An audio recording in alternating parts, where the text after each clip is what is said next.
Bonjour à toutes, bonjour à tous, bienvenue dans le Cercle d'Ali.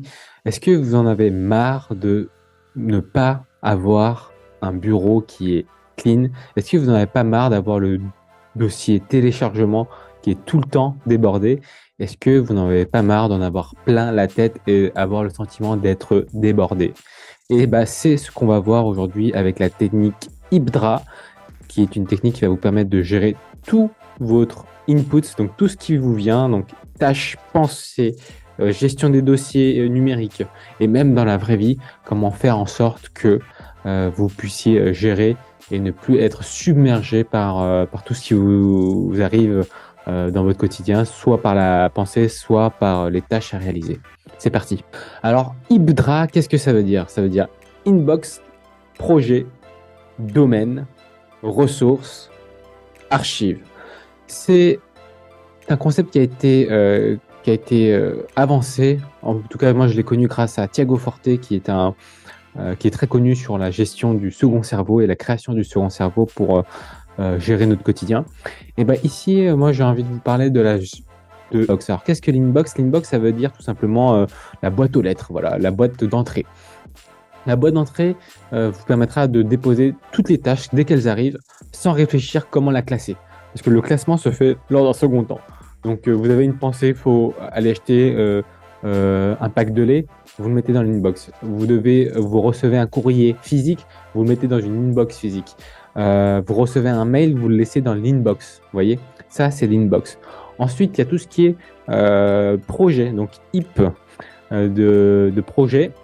Projet, c'est toutes les choses qui sont actionnables, toutes les choses que vous devez faire qui ont une date de finition, une date d'achèvement, voilà.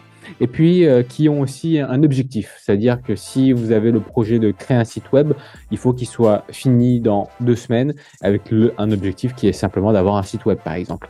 Donc ça, c'est tout ce qui est d'ordre de projet. Et d'ordre de projet, c'est souvent plusieurs sous-tâches et plusieurs documents, ressources dont on a besoin. Et donc ça va être l'ordre du projet. Ensuite, il y a le domaine. Alors le domaine, qu'est-ce que c'est? C'est tout ce qui est de l'ordre de la responsabilité. Ici, on va faire en sorte de pouvoir maintenir un certain niveau de standard. On parle notamment de santé, on parle notamment des business, on parle notamment, ça peut même être la famille, les enfants, ce sont des domaines à maintenir, des niveaux de domaine à maintenir. Mais par contre, la différence, par exemple, si vous gérez un domaine, par exemple, le business, ça va être la facturation, la comptabilité, ça va être les documents légaux, ça va être dans le domaine. Mais dès qu'il s'agit de lancer une campagne publicitaire pour attirer de nouveaux clients, ça, c'est plutôt de l'ordre du projet. Vous voyez, la nuance est faible, mais le domaine, c'est tout ce qui est evergreen, tout ce qui est en continu et tout ce qui ne change jamais. Ça, c'est les domaines. Ensuite, il y a tout ce qui est l'ordre des ressources. Les ressources, c'est des pensées, des dessins, des tableaux d'art. Ça peut être des captures d'écran. Ça peut être des schémas. Ça peut être des écrits. Tout ça qui ont pour but d'apporter une plus-value, d'accord? Une plus-value qui va forcément vous servir pour d'autres projets ou pour le projet que vous avez en cours. Et donc, ce qui est intéressant dans la partie ressources, c'est vraiment de voilà. Ils disent souvent que on fait beaucoup de recherches sur Internet, on fait beaucoup de recherches dans les livres, on lit beaucoup de choses qui n'ont pas vraiment de sens à l'instant T, mais qui peuvent avoir du sens plus tard. Et ben moi, je vais vous inviter à faire l'inverse, c'est-à-dire de rechercher que seulement, d'accorder votre temps seulement aux choses qui vont avoir un impact sur vos projets, par exemple.